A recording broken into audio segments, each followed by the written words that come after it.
Hello and welcome to the Bad Movie Reviews podcast hosted by Daniel and myself, Ben. We've got a relatively probably shorter pod, but there's probably not a heap of news, but we will be reviewing the Daniel Radcliffe starred film called, is it just called Weird Al or Weird? Weird, the Yankovic story, sorry. And we'll also be reviewing The Wonder, which is the Florence Pugh Netflix film, which I think is coming out on Netflix. We were lucky to catch a screening of it quite early, but we'll get straight into news. This one is an interesting one. They're making a Quiet Place prequel, which is apparently called A Quiet Place Day One, which is basically set obviously the first day that the alien creatures arrived on Earth, and it's being directed by Jeff Nichols. Sounds familiar. Michael Sinofsky, who was the Pig director, who directed it was the actually really good movie starring Nicolas Cage recently. But Lupita Nyong'o has been hired to star in it, which I'm actually a big fan of. She's a very good actress, and she hasn't been given sort of a heap of work to do. She was in 12 Years a Slave, but recently she's in Black Panther, who plays the love interest in the first one. Oh, okay. But she's also in the main character in Us, and she's a very, very, very good actress and just not been sort of given a heap, to be honest. Like looking at this, she's only really started in 10. Yeah, she played Mars Kanata. Oh, yeah. The character. Yeah. So not really physically her in Star Wars, but the alien. But I'm all for this, to be honest. I think she's a great actress, but the film premise actually really interests me. I think, obviously, I really enjoyed The Quiet Place. I think it's made a lot of money and probably been starved to death now at this point. And if they're making a third, it's like, how often can you survive in these scenarios? And I love the first one, but the second one was okay. The second one had aspects of a good film, but it was not like the first. The first invoked some levels of horror, where the second one was like, okay, now we just know how to deal with it. The second one really played on sound, which made it really intriguing and interesting. And the second one, obviously, you brought Cillian Murphy, Digimon Husao in it, and it just kind of I personally felt flat, but yeah, I feel like you'd have to have some higher level of horror to really make the third film. Like, obviously it's a prequel, but you'd have to engage more in that kind of aspect of it to probably try to exceed past the previous two. If you can kind of think, it's kind of like the prologue sequence where he's driving and they arrive, like in the movie. Oh yeah, yep. Which they show in the second one. Oh, sorry, she is. They show in the second one she's driving, I think, home from a baseball game or whatever, if I remember correctly. Yeah. So it's like you've already made a 6-minute sequence of it. How long can you? I mean, I'm sure they'll make a decent movie. It's just, I feel like a bit of an odd decision. Next bit of news, which I'm anything with Ana de Armas. She's been casted as the lead in a John Wick spin-off called Ballerina, which is, to be honest, it's about a young assassin trained at ballet school scene in the in John Wick 3. So the ballet school scene in John Wick 3. Oh, cool. That's interesting. I love Ana de Armas. I think she's been in Knives Out, Blonde most recently, the Marilyn Monroe biopic. One of my favourite movies, Blade Runner. Yeah, Blade Runner 2049. Yeah. Yep. I think she's definitely getting her gigs nowadays. Yeah, she's playing some good roles and she plays it pretty well. And look, I think anything John Wick for me it's one of those franchises that you just give me more content, I'm just going to love it. Well, it's just like Assassins, yeah. Like you really can make movies. I It's love that shit. It's not like it's a specific thing. Like we just touched on a Quiet Place, which is about these aliens that come to Earth. You could really make anything out of like a school of assassins, really. And like the hierarchy of obviously that situation. So I feel like I have some underlying tones of Red Sparrow, the Jennifer Lawrence movie. Yeah, wasn't a fan of that. Oh. I thought she was good in it. I like the idea that the whole sleeper agent, been living a whole life, but is actually like an... Well, it's like Blake. They tackled that in Black Widow too at the start. They did, yeah. Correct. Which that start of that movie is probably one of the best starts to any MCU film. It was really quite grim. I loved it. It was good. Next bit of news, I don't know how you feel about this. Scream 6 has been announced, given a March 10, 2023 release date, which is not long at all. Not long away at all. And then the Dungeons and Dragons film has been given a date. for March, end of March, which is an interesting time because it's school holidays here for, Australians, just around the school holiday period. So they must have a bit of faith in it. Yeah, I'm not sure. To do well because, like, realistically, they only release usually big films around that time. So it's interesting. I know the trailer came out and it actually looked pretty decent. The one with, it's got Chris Pine, which I'm anything for Chris Pine. Yeah. I think he's extremely underrated. Scream 6, though, in March is a weird time to come out. You're, like, releasing horror films. Scream 6 in general, weird just to the, announce. the new one was, like, okay. It was just kind of very meta on the nose. Like, oh, we're big fans of the But I feel like that's what they all have been. Like, the first 3 were enough, and I don't know why the first one was a anymore. genuine, like, Yeah, it was slasher like- film. correct. And then the second one, they made a movie out of the slasher film, and then someone, like, it's just, I don't know. Look, they keep making them. They make a lot of money. I know we've probably talked about this with, we've reviewed, obviously, a fair amount of horror films recently, that they're just cheap films to make, and they always make 200 to 300 million. And People like being jump scared. I'm the same. yeah. Oh, they're just safe bets is more what I mean. Like, they've very limited budget because it's not a lot of CGI, not a lot of Minimal locations. You don't have to get a heap of like big name actors in.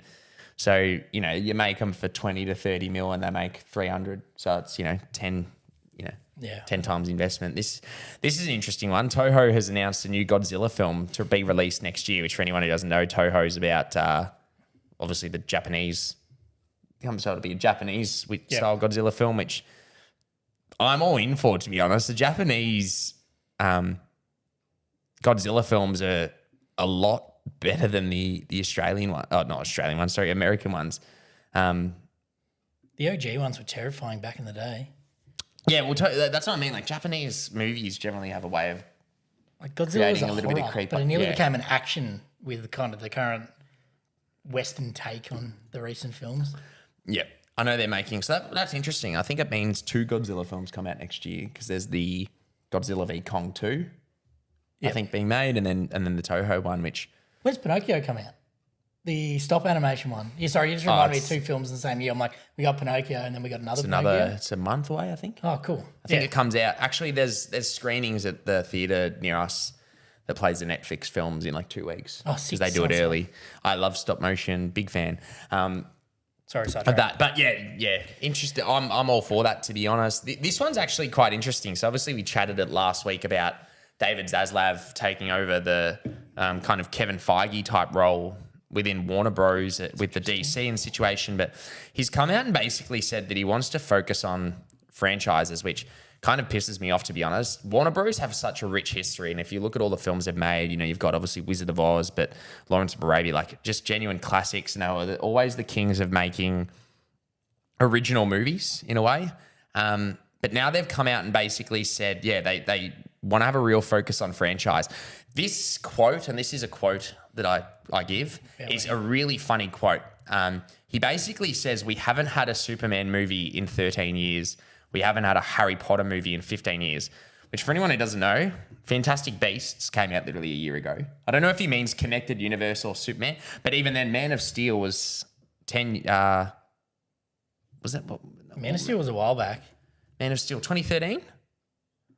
Which is only 9 years ago, and he said 13 years. So the man doesn't even know when his own fucking content came out, to be honest. But His math's which not is a good. bit weird. But he's basically given, like Game of Thrones as an example. He basically said we still have the rights to Lord of the Rings. So apparently there's a Lord of the Rings: The War of Rohirrim, which is an animated film, I think, coming out. But he's basically just blatantly said that he wants to make... What did you just say then? Rohirrim? Rohirrim. That's the way. Shut up. So it's interesting. He basically said that it's kind of worrying for me that it just sounds like they don't want to make original content movies in it. They want to make... Just grab something that's already had success and work off that to make more success. And if they're meaning genuine Harry Potter films, Daniel Radcliffe type Harry Potter films rather than Fantastic Beasts, I don't want that to continue because they kind of left off at a perfect spot.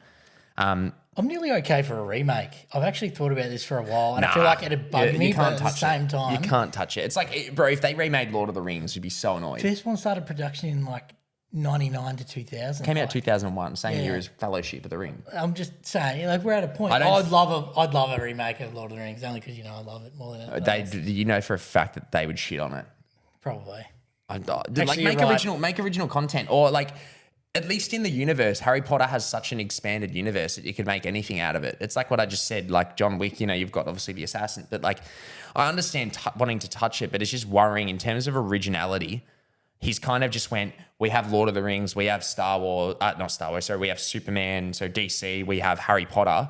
We have these franchises that haven't been touched in ages, but it's like realistically, they've all, apart from Superman, they've all, which obviously is like more of a mantle than anything, they all like don't touch them, in my opinion. And they've all been touched on anyway. You're right, those dates are completely wrong. Superman had come out in 2013. Yeah, he said 13 years. The last Harry Potter movie was, what, 2019?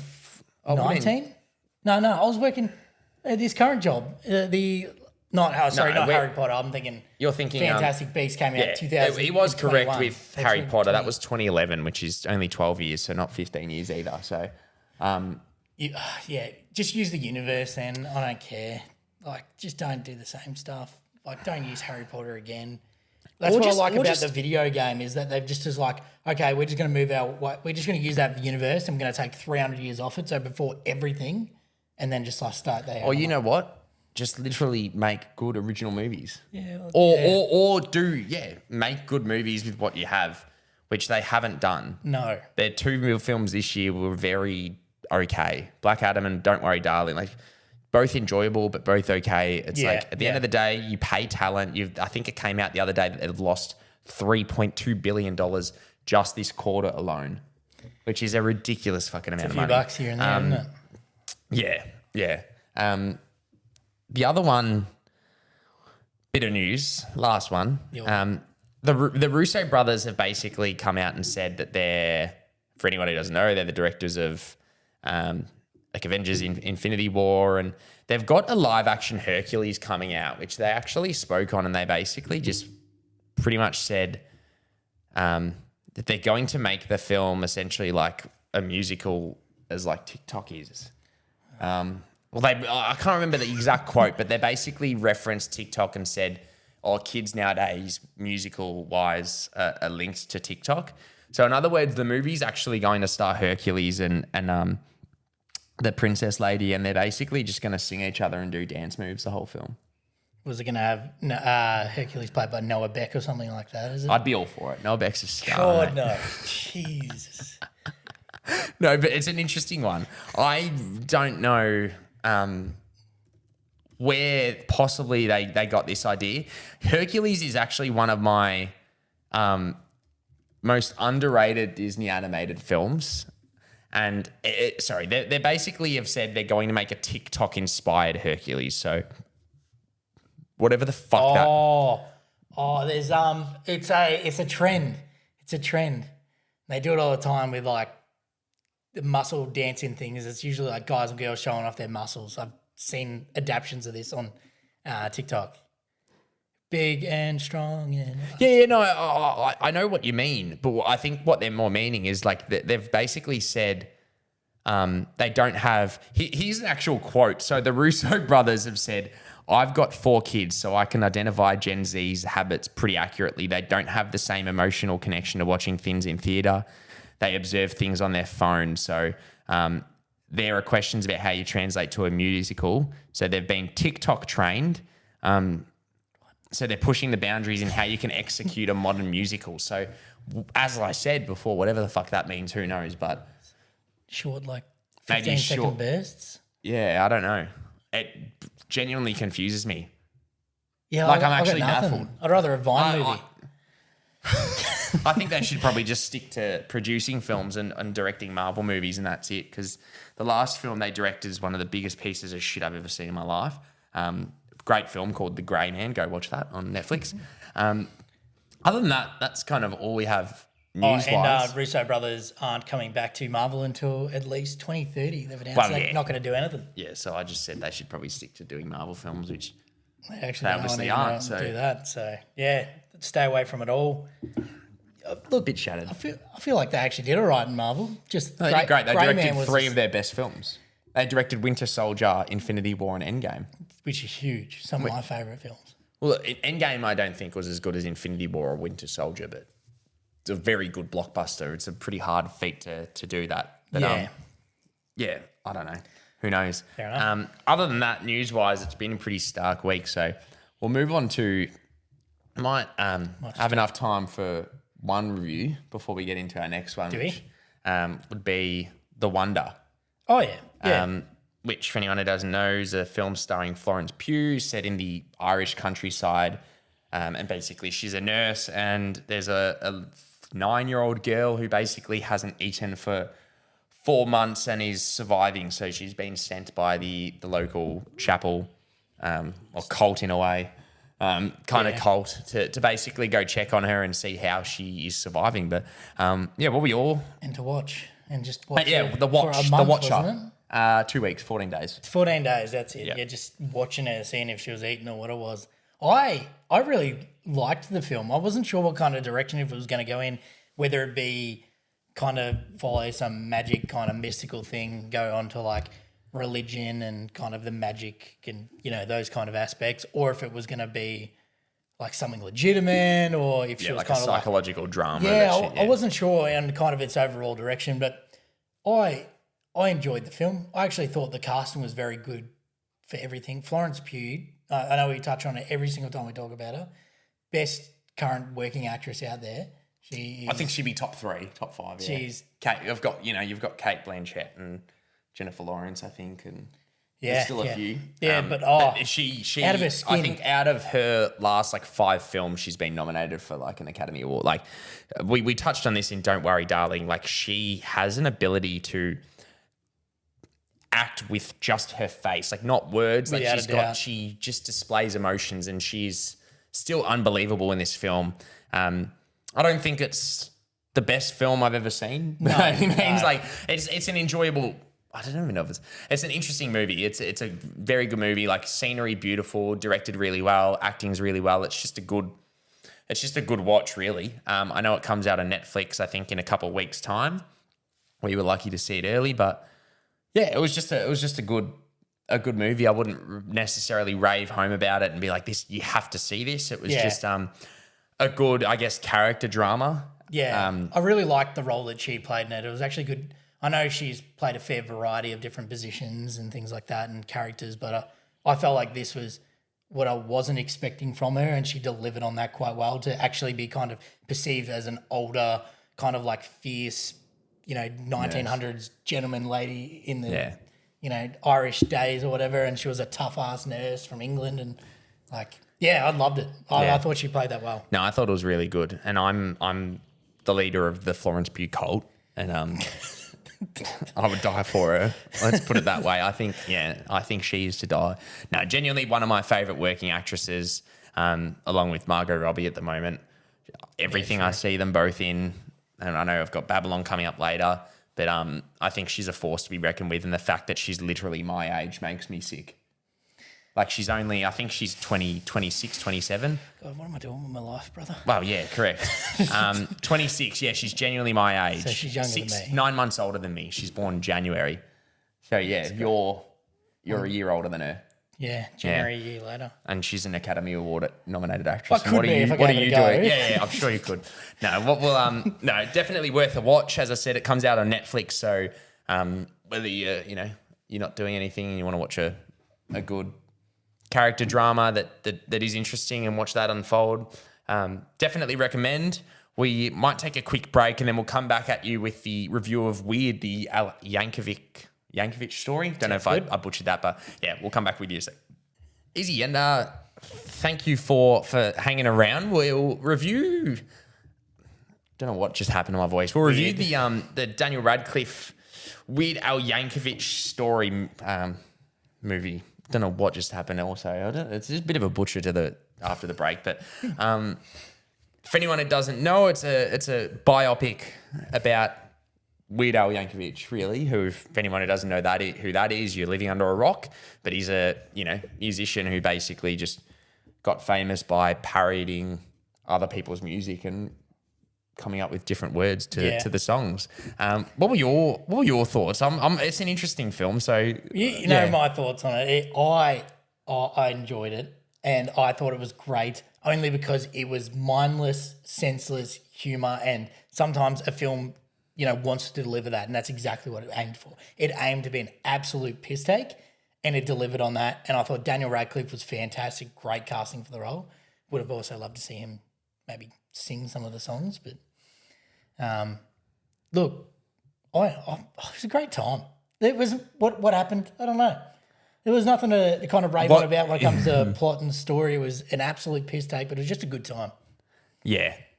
It's a hard film to review because, to be honest, when I think about it, nothing really happened.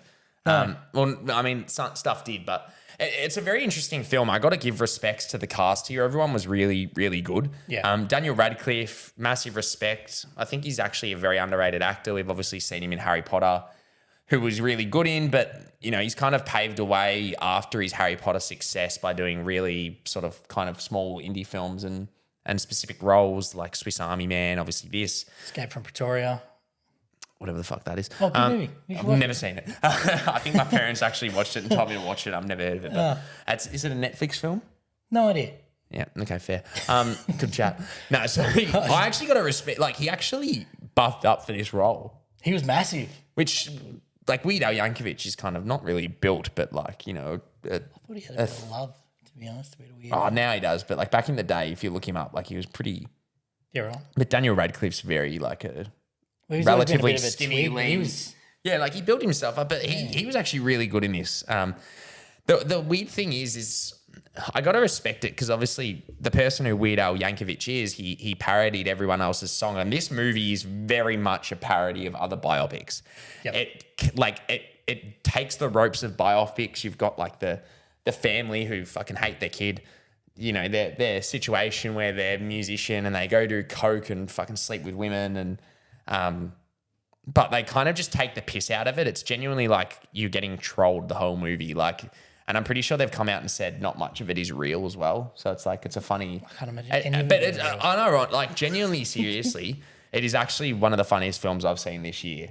Like, I sat there and laughed, and like within 3 minutes of the film starting, I'm pretty sure like this is a quote. Like, this is actually like, I don't know what was happening because it was such a weird film to begin with. And then Weird Al Yankovic's mum said to him, like, he's like crying, and she sits there and she just goes like, hey, like, me and Dad have decided that you should probably just stop being yourself and everything will be doing what you love, and that'll be. And I was like, this is actually quite funny.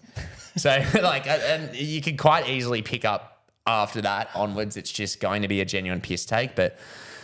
There was great cameos as well. Yes. Some really good like little sequences from actors who you don't really expect, and it's genuinely really funny. It's not the best film I've ever seen. It's actually like at the same time, it's kind of a shit movie in my opinion. Like I think it aimed to be. It's not a great film. Not a shit movie. That's probably a bit harsh. It's not a great film, but I think it really aimed to just be a genuine piss take. And I got to pay respect to it. I had a really good time. It's only like an hour 40, hour 30 long.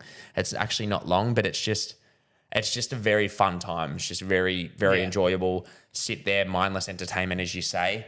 And it does it incredibly well. And I think it really kind of lent into the fact that Daniel Radcliffe really probably needed to bring his A game, and he genuinely did. Not to say that it's obviously going to be Academy Award nominated, but it's like he did really well. I actually agree with you though. I kind of wish he sang his own songs, like Daniel Radcliffe sang, because I actually genuinely sit there and think that kind of would have been funny because he's not a singer, and if he was like genuinely pretty average sounding and shit. He's not a bad rapper. Oh, I've heard that, yeah, on Jimmy Fallon. But if I sit there and think about the movie, if Daniel Radcliffe sang and he wasn't great, and then everyone at like the media, like the record label meetings are like, you're the best thing I've ever heard. It kind of would make it, I think it'd actually make it more funnier. I agree. For anyone who doesn't know, Weird Al, like Daniel Radcliffe came out and said he did the singing in the film, but they've dubbed it over with Weird Al. Weird Al actually singing it, and he kind of came out and said he's done re-recordings of the movie for the movie. So it's an interesting. I actually recommend. I think it's I can't remember what streaming site we watched it on for Australia. It came out on Roku in America, I believe, but really good time. Yeah, genuinely. Just a not pure really mindless fun. Yeah, not really any complaints. Just an enjoyable film. I don't know if I probably would never watch it again. No. in my eyes. I'd It's sit just- in on someone else watching it though and probably watch it again via Yeah, that. but Wouldn't it's go out of just my way. I'd recommend it to people. But other than that, do you have anything you want to touch on? Relatively shorter pod this week, but No, not really anything Yeah. extra for myself. There's not too much news or things that have happened in the recent no. week. And there probably won't next week. What we'll be doing, for anyone that doesn't know, Black Panther comes out in a couple of days in Australia. So it comes out on, I think, the Wednesday. So we'll be reviewing that as well as Enola Holmes 2, which is the Millie Bobby Brown Enola Holmes film on Netflix. So we'll be reviewing that and Black Panther, and we'll probably do a bit of a spoiler chat. But being that it's only a couple days in between recording, there probably won't be, unless tomorrow massive news comes out, there probably won't be too much news. So it might just be a Black Panther heavy pod where we discuss all things about the new film.